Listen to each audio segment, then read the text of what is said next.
Bien, mesdames et seigneurs, bonjour et bienvenue, shalom à vous qui nous suivez pour la toute première fois. Et merci aussi à tous ceux qui sont toujours fidèles à nous suivre. Merci pour vos prières, merci pour vos encouragements. Je dis aussi merci à tous ceux qui prient pour nous et merci de votre fidélité. N'oubliez pas de liker, n'oubliez pas de partager cet enseignement. Ça nous permet, nous tous, de comprendre les choses de Dieu. Et la fois dernière, comme vous le savez, avant de commencer, prions le Seigneur. Notre Dieu, nous te sommes infiniment reconnaissants, nous voulons parler de toi, nous voulons partager cette parole qui vient de toi. Aujourd'hui, nous voulons annoncer encore un thème puissant qui est la résurrection de Jésus-Christ. Merci notre Père, laisse que tu sois loué, que tu sois exalté. Nous t'avons ainsi prié, merci de nous égayer, qu'il te plaise, de nous permettre de bien te saisir, de bien t'écouter. Au nom de Jésus-Christ, nous avons ainsi prié. Amen. Amen. Bienvenue, bien-aimés dans le Seigneur. La fois dernière, nous avons parlé du tombeau de Jésus qui était vide. Et aujourd'hui, nous allons parler de sa résurrection. Comme vous le savez, qu'autrefois, nous avons vraiment parlé de son tombeau. Mais aujourd'hui, là, j'aimerais que nous puissions vraiment aller en profondeur de la résurrection de Jésus et les conséquences qui en découlent et aussi les bénéfices pour nous tous qui sommes enfants de Dieu. Et comme vous le savez, aujourd'hui, nous allons parcourir le livre des Actes des Apôtres. C'est un livre qui a été rédigé par les apôtres. C'est le tout premier livre pour certains théologiens qui disent qu'Actes des Apôtres, ça serait donc le début du Nouveau Testament. Parce que cela a commencé après Jésus-Christ. Certains, bien sûr, ils oublient les évangiles. Mais nous qui croyons, nous savons que le Nouveau Testament a 27 livres et l'Ancien Testament en a 39. Et parmi les 27, dont nous avons 4 évangiles, nous avons les épîtres de Paul ou les lettres que Paul a adressées aux églises, et nous avons Actes des Apôtres, et nous avons Hébreux, et nous avons aussi l'Apocalypse, et aussi les autres épîtres des autres apôtres. Alors aujourd'hui, nous allons parler de la résurrection. Nous allons parcourir beaucoup plus le livre des Actes des Apôtres. Commençons par le chapitre 2, verset 22. Nous sommes là le jour de Pentecôte, juste après le déversement du Saint-Esprit et sa manifestation en parlant d'autres langues. Actes des Apôtres, chapitre 1er au 2e verset, cette manifestation étonnant et émerveillant le peuple.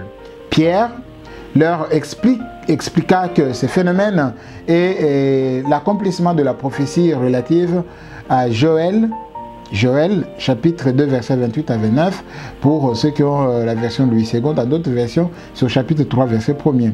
Et ici, dans Actes, chapitre 2, verset 14 à 21, alors il continua en focalisant sa prédication sur le Seigneur Jésus-Christ, ainsi que commença par les Actes des Apôtres, chapitre 2, verset 22, nous pouvons lire « Homme israélite, écoutez ces paroles, Jésus de Nazareth, cet homme à qui Dieu a rendu témoignage devant vous par le miracle, les prodiges et de signes qu'il a opérés par lui au milieu de vous, comme vous le savez vous-même.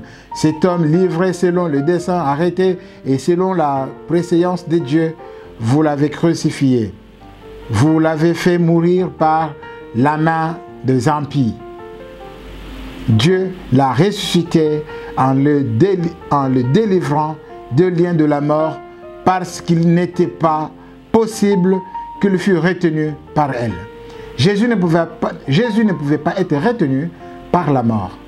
Car l'apôtre Paul dit « Oh, la mort, où est ton aiguillon? La mort, où est ta force ?» Nous avons vaincu la mort parce que nous connaissons, il y a un qui est ressuscité, qui s'appelle Jésus-Christ. Dans Actes chapitre 2, à partir du... Donc, en fait, je disais que Dieu a ressuscité Christ de mort, bien qu'il l'eût crucifié. La mort ne pouvait pas avoir effet permanent sur lui. Et Pierre poursuit en confirmant le fait de la résurrection à partir des Écritures de l'Ancien Testament. Et comme vous le savez, la mort ne pouvait pas maintenir un Dieu. Car Jésus, avant que le monde n'existe, avant qu'il ne descende ici sur cette terre, il est totalement Dieu et il est totalement humain.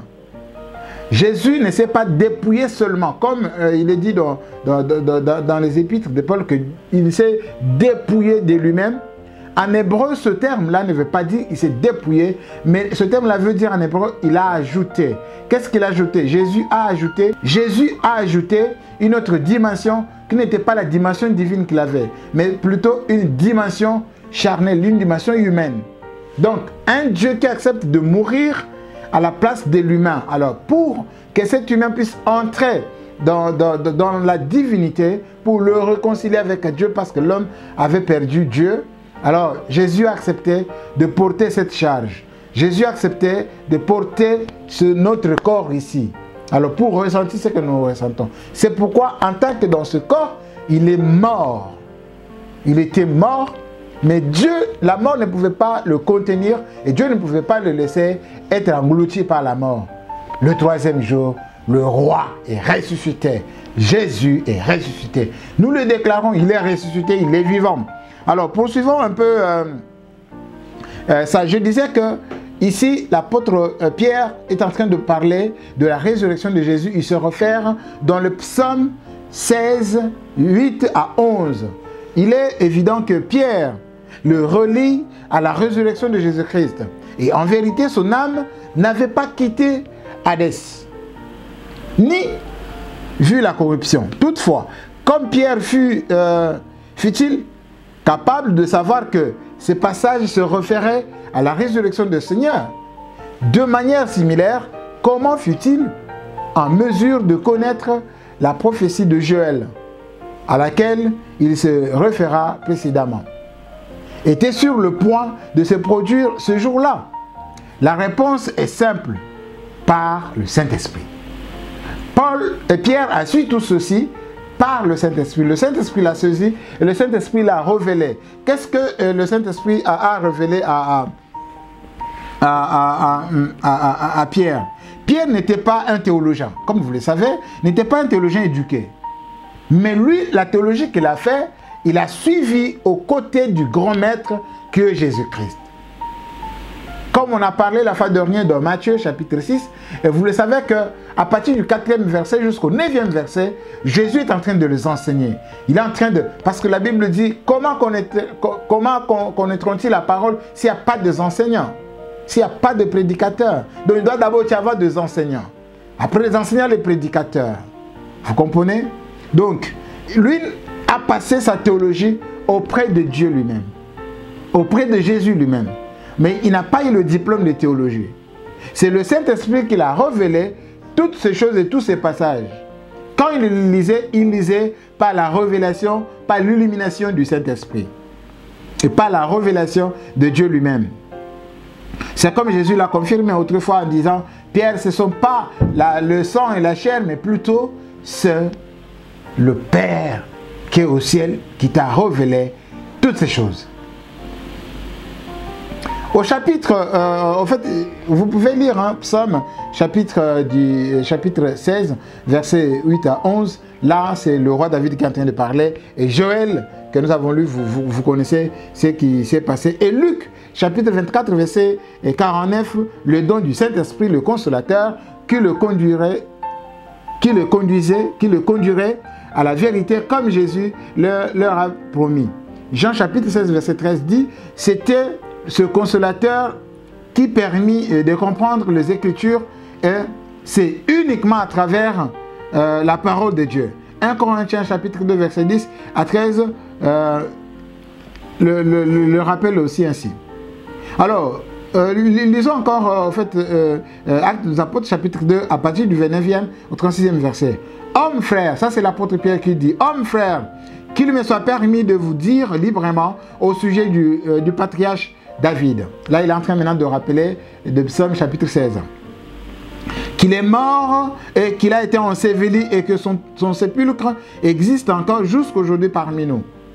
Comme il était prophète, qu'il savait que Dieu lui avait promis avec serment de faire asseoir un de ses descendants sur son trône. C'est la résurrection du Christ qu'il a prévu et annoncé en disant qu'il ne serait pas abandonné dans le séjour de mort et que sa chair ne verrait pas la corruption. C'est Jésus que Dieu a ressuscité. Nous en sommes tous témoins. Élevé par la droite de Dieu, il a reçu du Père le Saint-Esprit qui avait été promis et il l'a répandu, comme vous le savez et entendez. Car David n'est point monté au ciel, mais il dit lui-même, le Seigneur dit à mon Seigneur, assieds-toi à ma droite, jusqu'à ce que je fasse de tes ennemis ton marchepied. Que toute la maison d'Israël sache donc avec certitude que Dieu a fait Seigneur et Christ, ce Jésus que vous avez crucifié. Amen. Jésus-Christ a été ressuscité d'entre les morts. Ce fut lui qui, désormais en vie, reçut du Père le don du Saint-Esprit et qui le déversera littéralement par ses enfants. Acte chapitre 3. Acte chapitre 3, versets 11 à 15, nous pouvons lire « Comme il ne quittait pas Pierre et Jean, tout le peuple étonné accourut vers eux au portique dit de Salomon. Pierre, voyant cela, dit au peuple, « Hommes israélites, pourquoi vous étonnez-vous de cela? Pourquoi pouvez-vous le regarder fixé? Pourquoi avez-vous le regard fixé sur nous? Comme si c'était par nos propres puissances ou par notre piété que nous avons fait marcher cet homme. Le Dieu d'Abraham, d'Isaac et de Jacob, le Dieu de notre Père,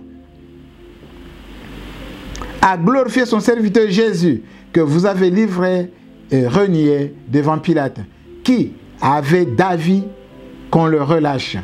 Vous avez renié le saint et le juste, et vous avez demandé qu'on vous accorde la grâce de meurtrier. Vous avez fait mourir le prince de la vie que Dieu a ressuscité des morts. Nous en sommes témoins. Il est en train en fait de témoigner de cette résurrection parce que c'était évident. Comme la fois dernière, nous avons parlé de cette résurrection en parlant du tombeau qui était vide. Aujourd'hui, nous sommes en train d'approfondir ça en comprenant que vraiment le tombeau était vide parce qu'après que Jésus soit apparu et qu'il se fasse voir auprès de ses apôtres, là il est déjà monté au ciel et ici, nous sommes en train de parler maintenant de sa résurrection comme Pierre l'a parlé. Alors, au chapitre 3, à partir du 19e au 25e verset, ici on peut comprendre, Pierre est en train de le rappeler que ces derniers devraient se repentir. Ils devraient se repentir, revenir à Christ, donner leur vie à Christ. Amen. Toi aussi, en ce moment où tu es en train de nous suivre, il est temps que tu te repentes, il est temps que tu te donnes à Christ, que tu donnes ta vie au Seigneur. Jésus est vivant. Il n'est pas dans le tombeau, son tombeau est vide comme nous l'avons chanté.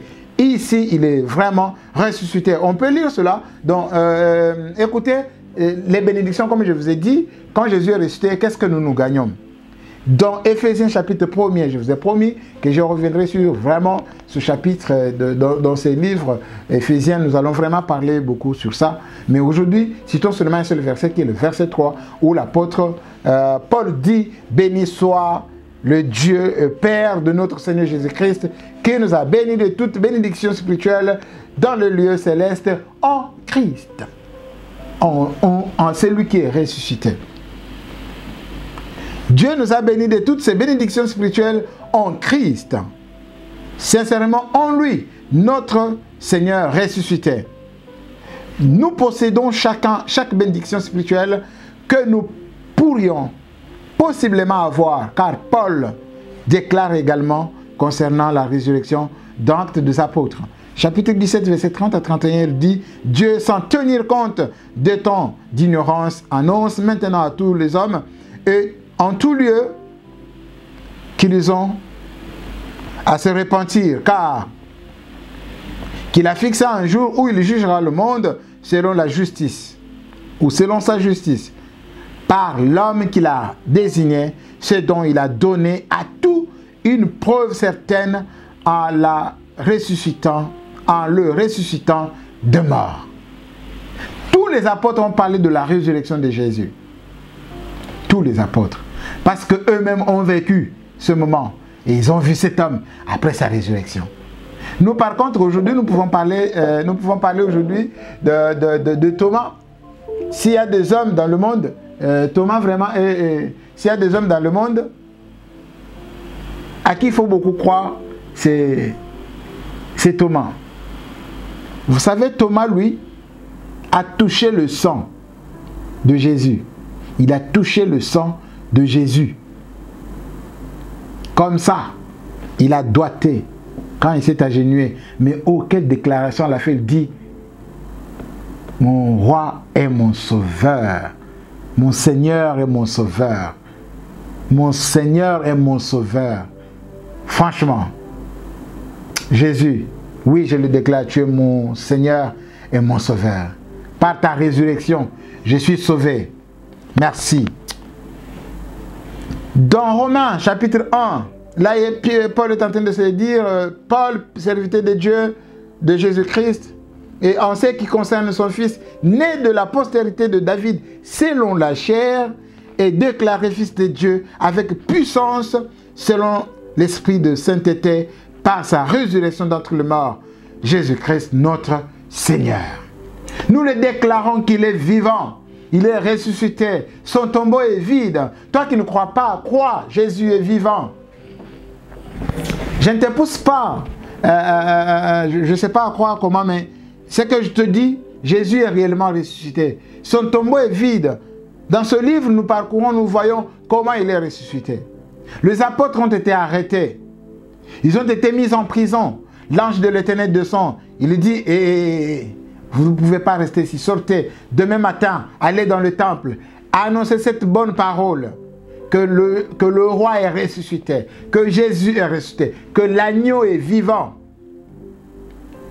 Et le matin, ces hommes qu'on avait arrêtés, qu'on a trouvés en prison, le matin, on viendra les trouver dans le temple, tout le matin, en train d'enseigner la parole. On les arrête encore, on les met en prison. Ils ont été décapités. Ils ont été sauvagement tabassés. Parce qu'ils déclaraient que la résurrection de Jésus était réelle. Et aussi moi, je vous le déclare, mes frères, si je parle ainsi, c'est parce que le Seigneur nous a mis à cœur de partager avec vous ce moment de sa résurrection. Nous sommes en train de courir vite. Lisons Actes des Apôtres au chapitre 10. Et puisque nous parlons du Saint-Esprit, rendons-nous dans Actes chapitre 10. Nous pouvons dans ce passage, nous trouvons dans ce passage un certain Corneille à qui Dieu a commandé d'envoyer à Joppa et d'inviter Pierre à venir lui annoncer la parole. Pierre suivit donc ses commandements et le verset 38 à 46 nous enseigne ce qu'il leur déclara. Vous savez comme Dieu a oint du Saint-Esprit et de force Jésus de Nazareth, qu'il allait de lieu en lieu, faisant du bien et guérissant tous ceux qui étaient sous l'empire du diable, car Dieu étant avec lui. Nous sommes témoins de tout ce qu'il a fait dans le pays des Juifs et à Jérusalem. Ils l'ont tué et l'ont pendu au bois.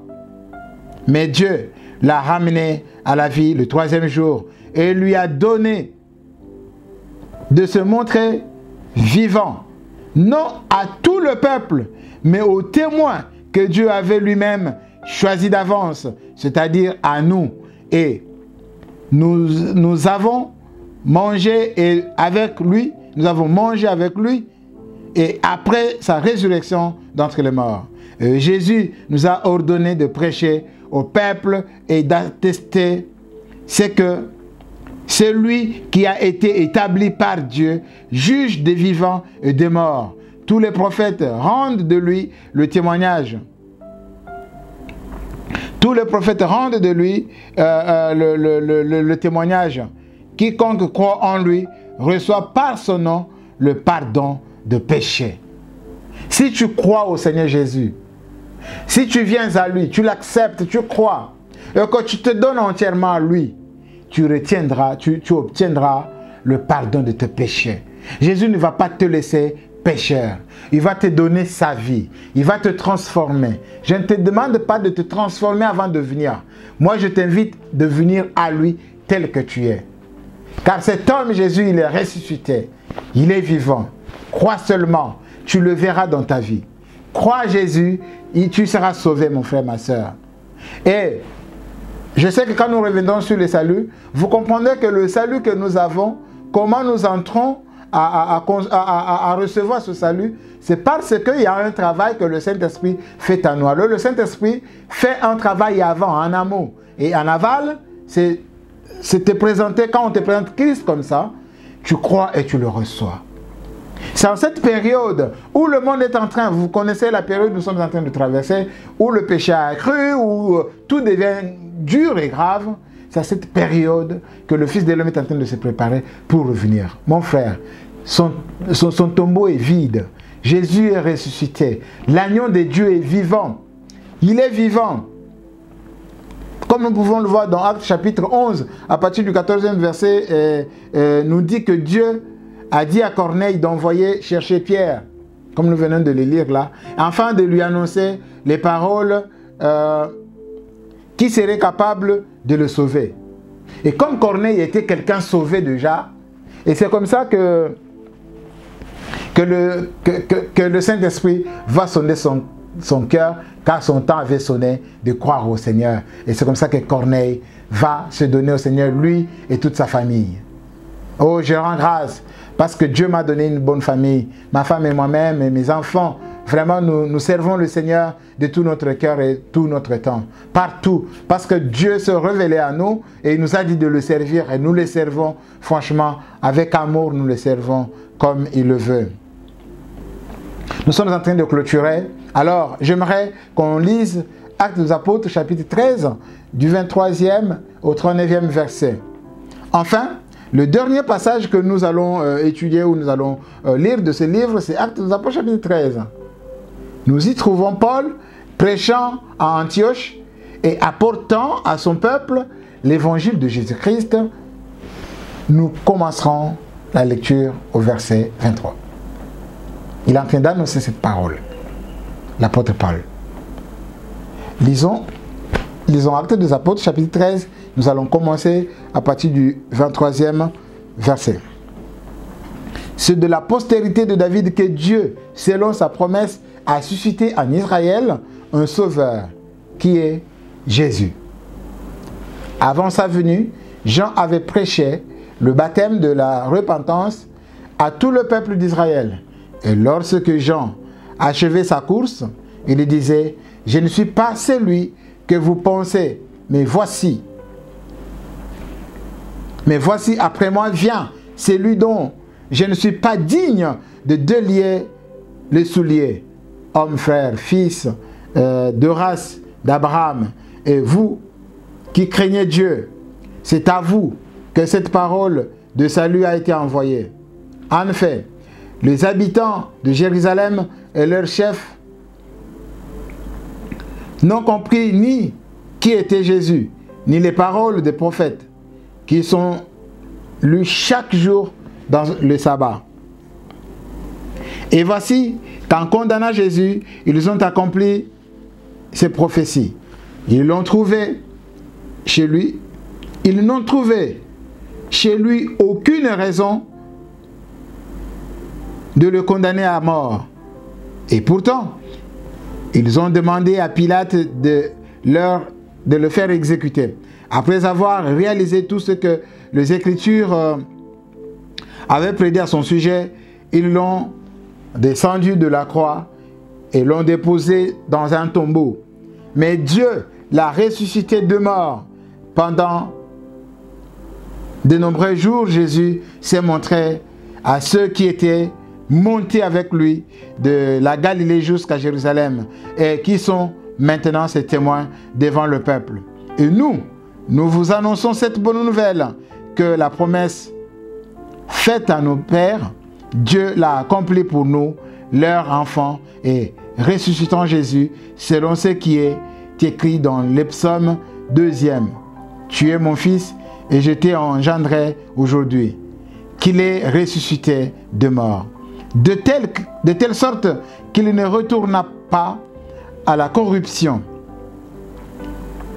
La corruption qu'on est en train de parler ici, au fait, ce n'est pas la corruption de corrompre quelqu'un avec l'argent. Non, c'est le corps qui se décompose, le corps qui meurt. Parce que toi et moi qui me suis en ce moment, demain après-demain, nous allons mourir et notre corps connaîtra la corruption, mais pas notre esprit. Parce que notre esprit est sauvé. Et cette chair sera sauvée par notre esprit, par Jésus-Christ. Je pense que vous ne m'avez pas saisi. Je dis ceci. Quand nous mourrons dans la chair ici, notre chair connaîtra la corruption. Mais la chair de Jésus n'a pas connu la corruption. Parce que lui est Dieu. Et il a été ressuscité le 3e jour. Vous savez, nous serons ressuscités parce que nous avons cru en lui. Et que lui nous avait prédestinés à être ses enfants. Voilà pourquoi nous croyons en lui. Jésus est le Seigneur. Toi qui n'as pas encore donné ta vie à Christ, je te parle d'un Jésus qui est miraculeux, qui est vivant. C'est incroyable de voir un Dieu porter la chair humaine et venir nous parler, venir nous sauver. Mon frère, ma soeur, si tu ne crois pas à lui, il est temps que tu te donnes au Seigneur. Il est temps que tu croies à Jésus. Il est notre roi, il est notre sauveur, Seigneur. En conclusion, j'aimerais au fait, j'aimerais conclure ceci. Christ n'est pas apparu que pour un court moment après sa résurrection. Au contraire, il a apparu pendant plusieurs jours, établissant clairement qu'il est en vie avec un corps incorruptible. Toi qui nous écoutes, mon frère, ma soeur, nous venons de parcourir tout ce livre et nous avons compris combien Jésus-Christ est ressuscité, combien il est vivant. Et vous le savez très bien. Et que cette parole que nous vous annonçons, ce n'est pas la nôtre, c'est la parole que les apôtres ont annoncée. Il suffit seulement de te donner à Jésus, de croire à sa résurrection. Je sais qu'il y a des temps où les hommes, célèbrent la résurrection de Jésus, mais ils oublient qu'il était né. Ça, nous y reviendrons, c'est un autre sujet. Mais aujourd'hui, nous avons parlé de sa résurrection. Jésus-Christ est vivant. Il est ressuscité d'entre les morts. Au moment où je te parle, il est à tes côtés. Au moment où je te parle, Jésus est à tes côtés. Il te parle, il frappe, il dit, je me tiens à la porte. Je toque et quiconque m'ouvrira, j'entrerai et je souperai avec lui. Il est temps, je t'ai parlé de Jésus ressuscité. Reçois-le et tu vivras avec lui. Il t'aime, viens à lui tel que tu es. Jésus t'aime mon frère, Jésus t'aime ma soeur. Ce n'est pas parce que tu es déprimé. Les problèmes et les soucis de ce monde ne peuvent pas t'empêcher de croire à Jésus. Viens tel que tu es avec tes soucis, avec tes douleurs, avec tout ce que tu as. Il a dit, venez à moi, déchargez-vous de tous vos soucis. Venez à moi, vous tous qui êtes fatigués, chargés, je vous donnerai du repos. Je vous parle d'un Jésus, Christ est ressuscité. Je vous parle de Christ crucifié, mort et ressuscité. Aujourd'hui, nous avons parlé du thème, le Sauveur est ressuscité, notre thème, la résurrection du Seigneur. Il y a un seul Seigneur qui est ressuscité, il s'appelle Jésus-Christ. Il n'y en a pas deux, il n'y a pas deux, il n'y a pas trois, il n'y a pas quatre. Il est le seul et l'unique. Il est notre Sauveur. Merci de nous avoir suivis. Alors je nous invite à cliquer, à aimer cette parole. Et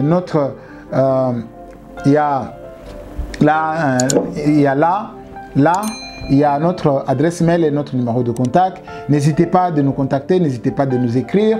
N'hésitez pas aussi de partager cette prédication. Ça pourra sauver aussi la vie de quelqu'un qui attend Jésus-Christ à travers le monde. Que Dieu vous bénisse. Restez toujours fidèles et nous allons nous retrouver la fois prochaine pour un autre enseignement au nom de Jésus-Christ. Ô Père, gloire te soit rendue. Merci de ce moment que tu nous accordes. Un moment tellement glorieux. Nous avons parlé de toi. Que ton nom soit béni, que ton nom soit exalté. Merci d'avoir sauvé la vie de quelqu'un qui nous a suivis en ce moment et qui nous a écoutés. Merci de cette parole, que les miracles accompagnent ceux qui sont malades, qu'ils soient guéris au nom de Jésus et que ceux qui ont des problèmes trouvent solution par toi-même. Oh Seigneur, nous avons tout donné à toi, nous espérons à toi. Qu'il te plaise, notre Dieu, de sauver la vie de quelqu'un. Qu'il te plaise, notre Père, que celui qui t'a accepté puisse être sauvé maintenant. Au nom de Jésus-Christ, nous avons ainsi prié. Amen. Shalom, restez branchés sur notre chaîne. N'hésitez pas à nous contacter sur tous les moyens possibles que la technologie nous offre. Nous allons nous retrouver la fois prochaine. Vos aides, vos soutiens, nous les attendons avec joie. Que Dieu vous bénisse abondamment.